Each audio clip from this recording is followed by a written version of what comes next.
पाठ 16 अव्यय। जिन शब्दों के रूप, लिंग, वचन, कारक, पुरुष, काल आदि के कारण कोई परिवर्तन नहीं होता, उन्हें अव्यय या अविकारी शब्द कहते हैं। जैसे प्रतिदिन, के लिए, और, अथवा, वह, किंतु, लेकिन आदि। मैं प्रतिदिन विद्यालय जाता हूँ। पिताजी गीता के लिए पुस्तक लाए हैं। सीता और गीता विद्यालय जाएंगी। पहले अथवा तीसरे में से एक प्रश्न हल कीजिए। वाह, तुमने तो कमाल कर दिया। अव्यय के 4 भेद होते हैं: क्रिया विशेषण, संबंध बोधक, समुच्चय बोधक, विस्मयादि बोधक। क्रिया विशेषण: जो शब्द क्रिया की विशेषता बताते हैं वे क्रिया विशेषण कहलाते हैं। मेरी किताब कहाँ खो गई? रवि अपना काम जल्दी करता है। वह सच बोलता है। यहां, कहां, जल्दी तथा सच शब्द क्रमशः खो गई, करता है तथा बोलता है क्रिया की विशेषता बता रहे हैं। ये क्रिया विशेषण है। क्रिया विशेषण के भेद: क्रिया विशेषण के 4 भेद होते हैं। कालवाचक क्रिया विशेषण: क्रिया के समय का बोध करवाने वाले क्रिया विशेषण कालवाचक क्रिया विशेषण कहलाते हैं। जैसे कल, आज, परसों, सुबह, शाम, रात, दिन, प्रतिदिन, लगातार, बार बार, बहुधा आदि। मैं कल विद्यालय नहीं आऊंगा। पिताजी सुबह आ जाएंगे। हमारी रेलगाड़ी रात को जाएगी। मैं प्रतिदिन फल खाता हूं। स्थानवाचक क्रिया विशेषण: क्रिया के स्थान का बोध करवाने वाले क्रिया विशेषण स्थानवाचक क्रिया विशेषण कहलाते हैं। जैसे नीचे, ऊपर, यहां, वहां, इधर, उधर आदि। दिनेश इधर चले आओ। रमेश नीचे गया। बालक इधर उधर घूम रहा था। गोपाल वहां बैठा है। परिमाणवाचक क्रिया विशेषण: क्रिया के परिमाण का बोध करवाने वाले क्रिया विशेषण परिमाणवाचक क्रिया विशेषण कहलाते हैं। जैसे थोड़ा, तनिक, बहुत, कम, भारी, केवल, ज्यादा, बिल्कुल, उतना, थोड़ा सा आदि। दीपा कम बोलती है। विकास बहुत बोलता है। मेरे पास पर्याप्त भोजन है। रीता को थोड़ा विश्राम चाहिए। रीतिवाचक क्रिया विशेषण: क्रिया की रीति यानी तौर तरीके का बोध करवाने वाले क्रिया विशेषण रीतिवाचक क्रिया विशेषण कहलाते हैं। जैसे तेज, धीरे धीरे, जल्दी जल्दी, धड़ाधड़, अचानक, सचमुच, सच, संभवतः, एकाएक, तथा, यथा, मत, कभी नहीं, कदापि नहीं, अवश्य, शायद, सहसा, जरूर आदि। घोड़ा तेज दौड़ता है। गीता जल्दी आओ। कछुआ धीरे धीरे चलता है। बालिका अचानक गिर पड़ी। नीचे तालिका में क्रिया विशेषणों की सूची दी जा रही है। क्रिया विशेषण तालिका: क्रम, कालवाचक, स्थानवाचक, परिमाणवाचक, रीतिवाचक। सुबह, यहां, बड़ा, तेज।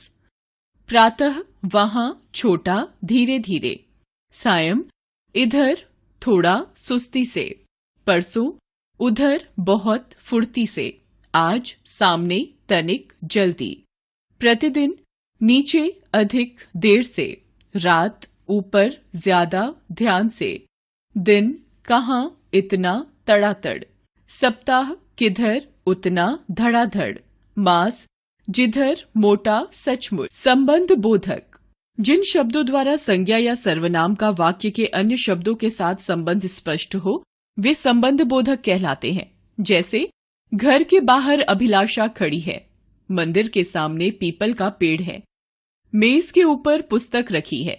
गीता के पास मेरा पेन है। नमिता अपने भाई के साथ आई है। अपने मित्र के लिए फल लाओ। यहाँ, के सामने, के बाहर, के ऊपर, के पास, के साथ तथा के लिए अव्यय शब्द क्रमशः मंदिर और पीपल के पेड़, घर और अभिलाषा, मेज और पुस्तक, गीता और मेरा, नमिता और भाई तथा अपने मित्र और फल के बीच संबंध स्थापित कर रहे हैं। ये सभी संबंध बोधक हैं। संबंध बोधक अव्यय के भेद: संबंध बोधक अव्यय अर्थ बोध की दृष्टि से 10 प्रकार के होते हैं। कालवाचक: के पहले, के बाद, के आगे, के पीछे आदि। दिशावाचक: के आसपास, के पार, की ओर आदि। स्थानवाचक: के सामने, के निकट, के यहाँ आदि। कारणवाचक: के कारण, के मारे आदि। समतावाचक: के तुल्य, के समान, के योग्य, के जैसा आदि।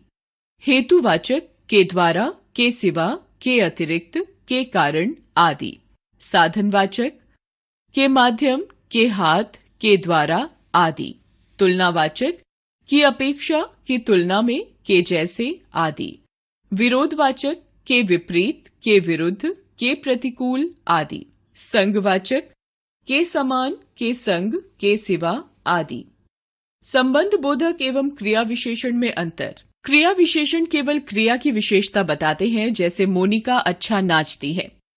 संबंध बोधक क्रिया की विशेषता बताने के साथ साथ संज्ञा या सर्वनाम के साथ जुड़कर उनका परस्पर संबंध भी दर्शाता है, जैसे मोनिका अमीषा की अपेक्षा अच्छा नाचती है। समुच्चय बोधक जो शब्द दो शब्दों, वाक्यांशों, वाक्यों को परस्पर जोड़ने का कार्य करते हैं वे समुच्चय बोधक कहलाते हैं, जैसे लेकिन, मगर, परंतु, किंतु, और, तथा, या, एवं, इसलिए, क्योंकि, ताकि, की, यदि, तो, मानो, यद्यपि, तथापि आदि।